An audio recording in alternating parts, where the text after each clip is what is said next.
really want to separate the question of what people feel like doing or what people think they can accommodate in their lives. I want to separate that kind of question from what I think is a moral question, which is, do we have a right? Are we entitled to eat animals? And I want to be very, very clear that in my judgment we don't have that right.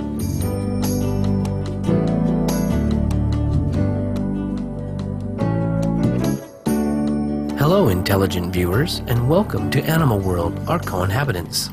On today's program, we feature part 2 of our interview with Dr. Gary Steiner, a John Howard Harris Professor of Philosophy at Bucknell University, USA, and author who calls himself an ethical vegan, meaning that he has adopted a vegan lifestyle because he believes animals are sentient beings and we have a moral duty toward them.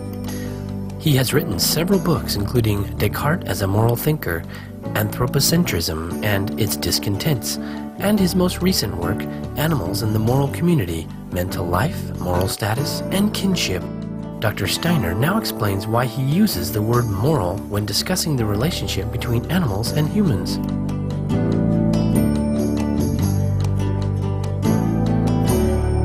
I think the reason it's important here is because it carries a weight that a lot of other words that we might use don't carry. So here's an example. Sometimes people think you shouldn't go out of your way to be cruel to animals, but there's nothing that you really owe them in terms of moral obligations. But I think the idea of a moral obligation is something that's very important. To say that we have a moral obligation means there's something like a brick wall there that we're not supposed to breach. And I think once we're able to say that we have moral obligations toward animals, that's something like a kind of armor that animals get to wear that says there are certain things we must never ever do. And I think that the notion of a moral obligation toward animals is exactly that. It's a very powerful kind of commitment that we ought to recognize ourselves to have. If we recognize that animals and humans are really comparable to each other morally, then we have to recognize that we have the same sorts of obligations of non-harm and non-violence and obligations of respect toward animals that we have toward humans.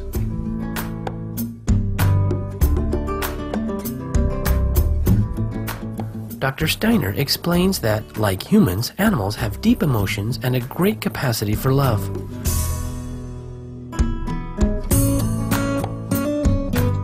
Pindar is a rescue cat. I got him a couple of years ago. I wasn't really looking for another cat. I had had a couple of cats for a long time, and I loved them very much, and had what I felt was a very, very intimate bond with them. A kind of bond that I think it was very much like the bond that many people have, say, with their children.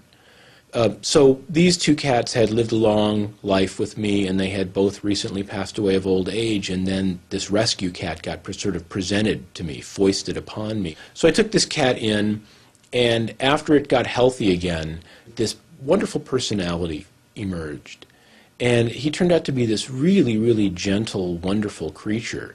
And I would say that there is a kind of love bond between us. It seems very clear to me that Pindar has a loving feeling toward me. And it might be the kind of loving feeling the little child has when it's 2 or 3 or 4 years old toward its parent. I don't think anybody would say that little human children are incapable of love, even though they can't think about their love. And I think that what's going on in Pindar is something like that. And I think in many animals there's all sorts of signs of affection and regard that animals show toward each other and that they show toward humans.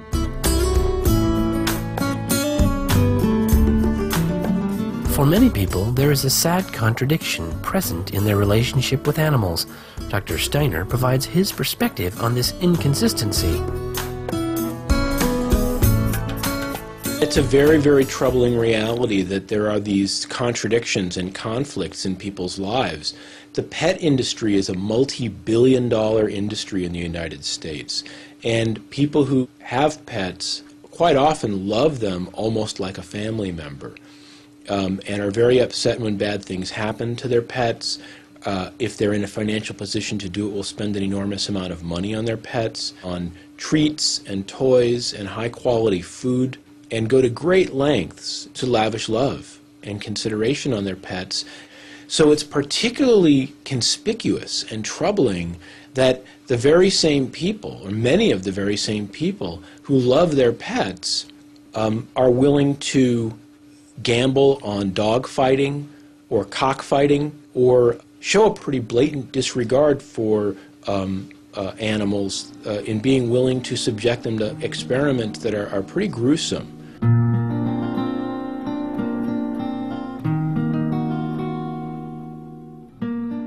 When we return, we will learn more from Dr. Gary Steiner about the moral obligation of humanity to adopt the vegan lifestyle.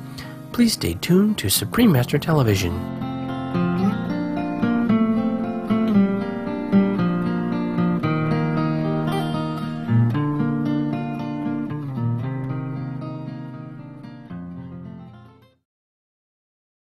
We need to be able to find a way to articulate clear principles about the rights of animals not to be used by human beings, establishing clear legal and moral principles that tell us it's wrong to inflict violence or inflict harm on animals.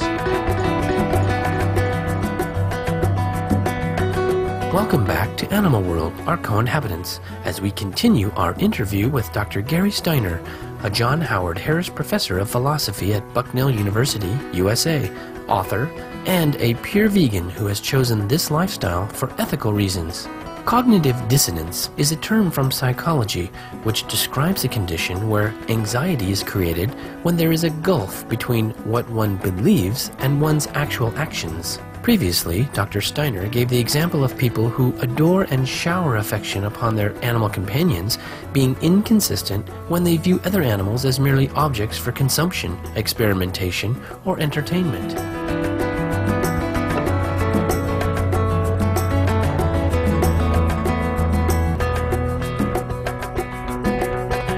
They find themselves able to turn a blind eye toward what really goes on in the production of the meat that they eat and so forth.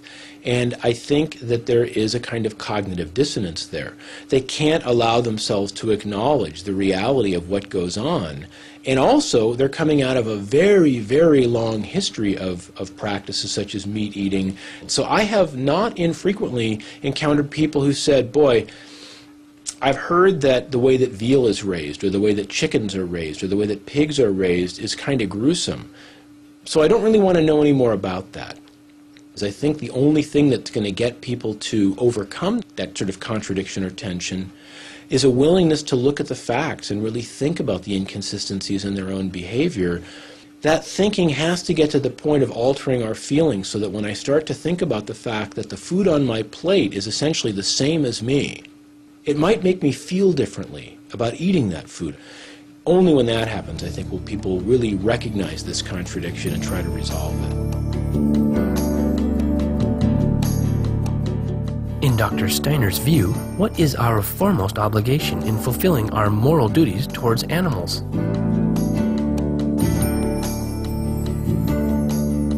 I think that we have obligations toward animals. Our obligation, I think, first of all, is to lead a vegan lifestyle, at the very minimum. There's no justification for inflicting the terrible harms that things like factory farming and experimentation on animals and all sorts of other things that we do. So from square one, I think the first thing that we have is an obligation not to harm animals, not to exercise violence or visit violence upon them.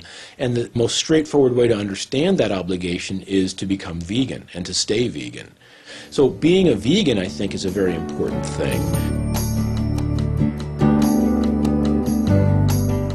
On December 1, 2009, the Lisbon Treaty came into effect, and per Article 13, the European Union now formally recognizes all animals as sentient beings. We asked Dr. Steiner about the role of government in regulating the relationship between humans and animals. Professor Francione at Rutgers argues, and that is, if it were possible through legislation to abolish the property status of animals, that's the single most important thing that either government or the law or legislation could do. Because in the Anglo-American legal tradition, going back centuries, animals have been classified as property. They're things that we own. They're chattel.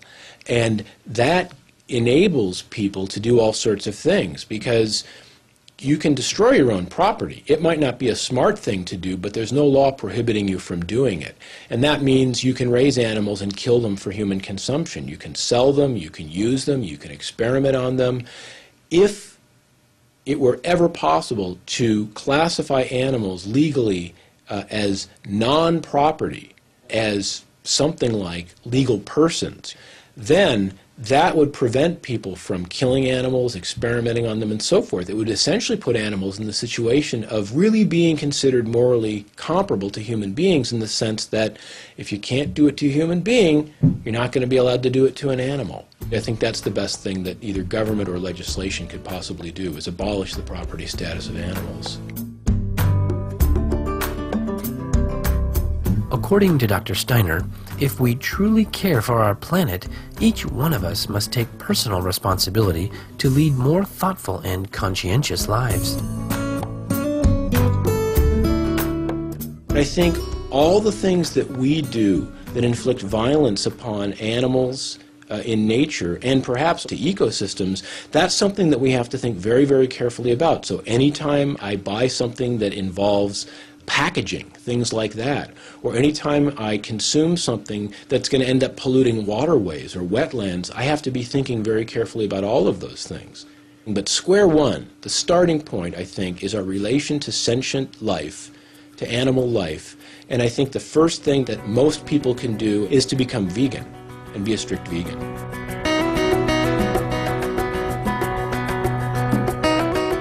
Be veg, go green, save the planet.